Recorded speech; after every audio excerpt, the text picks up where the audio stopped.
given an inequality and we are required to calculate the range of values for which this inequality holds true. So the first thing to do is first understand the inequality, remove the right hand side and bring it to the left hand side, simplify it and then find out the range. In this particular case, if you are bringing the number on the right hand side which is equal to 1 to the left hand side, the inequality is simplified as follows. It will become equal to x cube plus 5x square plus 2x minus 18. Now this will be minus 1 and the denominator is x square plus x minus 12. So if you are bringing it to the numerator, this will be minus x square minus x plus 12 divided by x square plus x minus 12.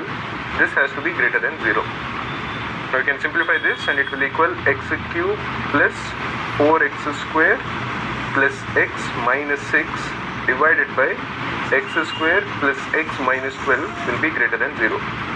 We can factorize the denominator quite easily. It is x square plus x minus 12.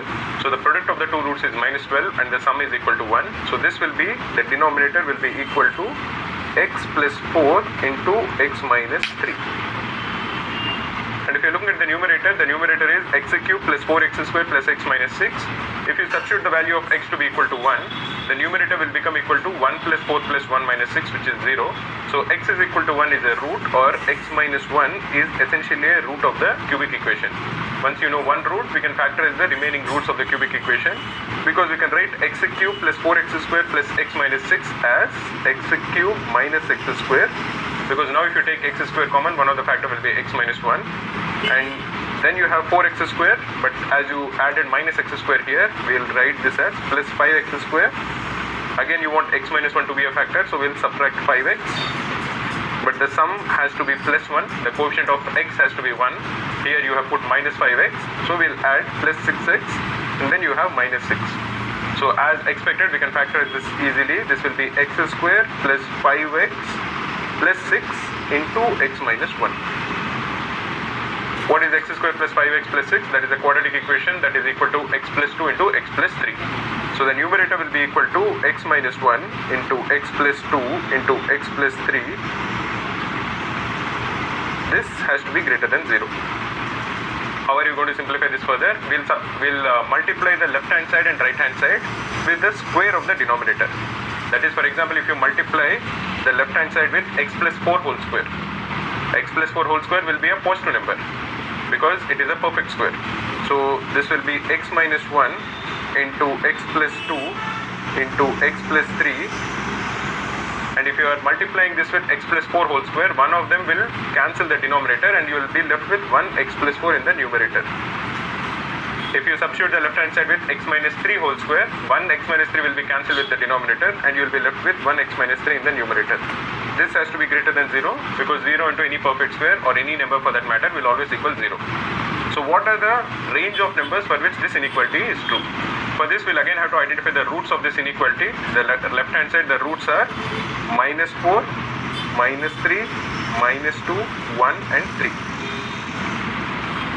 So if you are arranging them in ascending order, you have minus 4 over here, then you have minus 3, then you have minus 2, then you have 1 and you have 3. If x is less than minus 4, if x is a very small number, if say it is minus 100, then each of the 5 terms of this expression will be negative. Therefore the overall product of the 5 terms will also be negative. If x is lying between minus 4 and minus 3, 4 of the terms will be negative, only x plus 4 will be positive. Just for ease of understanding, if you assume that x is minus 3.5, which lies between minus 4 and minus 3, only x plus 4 will be positive, all the remaining terms will be negative. So the overall product will be the product of 4 negative terms and 1 positive term, so this is going to be positive. Similarly, if x lies between minus 3 and minus 2, you will have 2 positive terms which will be x plus 4 and x plus 3, and you will have 3 negative terms. So the overall product of 2 positive terms and 3 negative terms will again be negative. Similarly, if x lies between minus 2 and 1, you will have the overall product to be positive.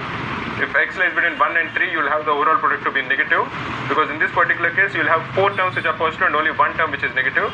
And finally, if x is greater than 3, all the terms will be positive and the overall product will be positive. So for what ranges is this inequality true, where you want this to be strictly greater than 0? That will happen if x belongs to minus 4 and minus 3, union it belongs to minus 2 and 1, and union it belongs to 3 to infinity. That is the answer. So if you are looking at the options, that will be option B.